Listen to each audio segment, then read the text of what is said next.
Hello everyone, and welcome back to Nate the Hoof Guy. On today's video, we're working on this girl right here. And as you can see, she's got a very sore left front foot, to the point where she does not even want to put weight on it. So let's get to work on this and see if we can fix this situation.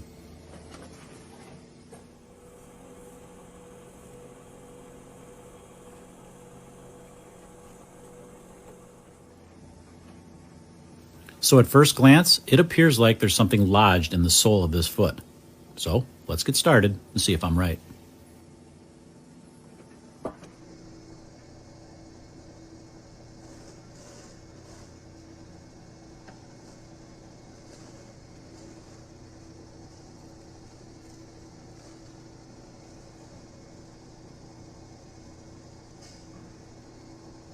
As I work my way in, I keep expecting to find something lodged into this sole, but it just doesn't happen.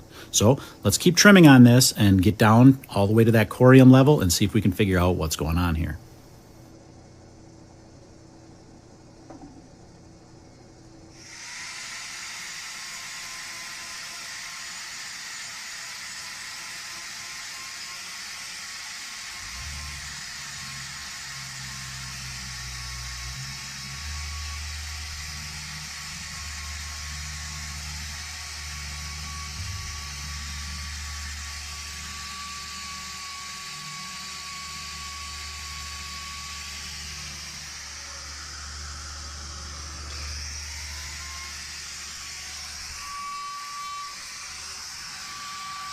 As I begin to spray this foot down, you'll be able to see the irregular shape of that puncture. Let's look at that again.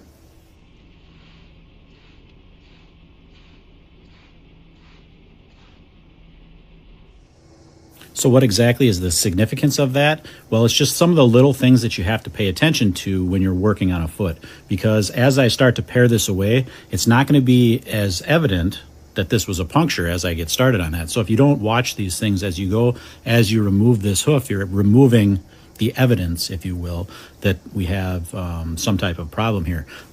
If, say, at the end of the day you had several of these and you weren't paying attention and you just thought that these were white line defects or that resulted in some abscesses, you may not be able to point the farmer in the right direction to try to maybe figure out what's causing this. You might go down the wrong path, I should say, as far as cause. So that's why you kind of got to watch these really close as you're working on them, and that way you can make an accurate assessment of what's going on, especially if you have a puncture situation and it could be something in the facility that multiple cows are stepping on. You really got to pay attention to that.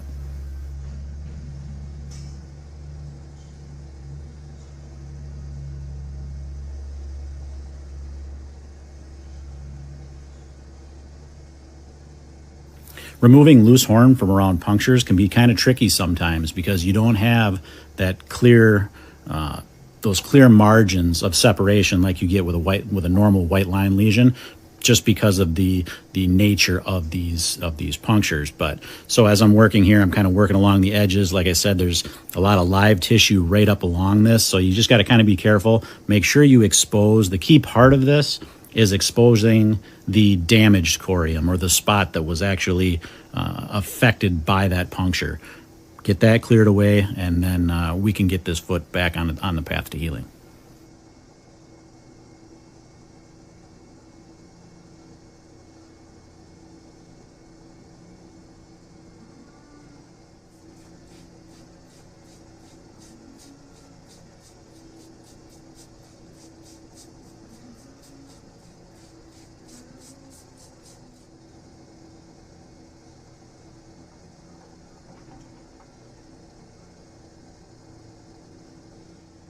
You know the drill now. Time to put that rubber block on there. That's going to give that injured claw some rest, elevating it off of the ground so there's no pressure being applied to it when she takes a step.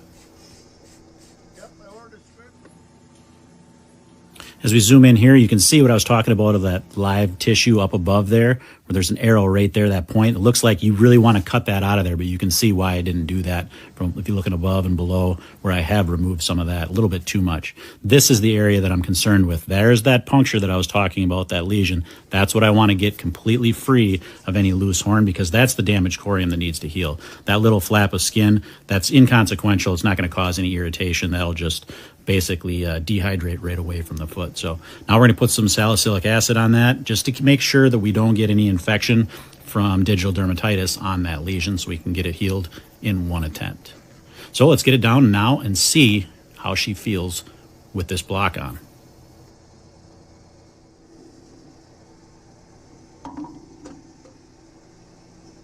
Remember how she was standing at the beginning of this video, or not standing, if you will? Well, now we got that block on, and this is how she's standing. You can see nice straight leg, full amount of pressure being applied to that lateral claw, that outside claw, taking the weight off that injured claw. And you can see, even though that inside claw is still sore, she feels much better with that block on. All right, guys, that's going to do it for today's video. As always, thanks for watching. Have a happy holiday, and we will see you all on the next one.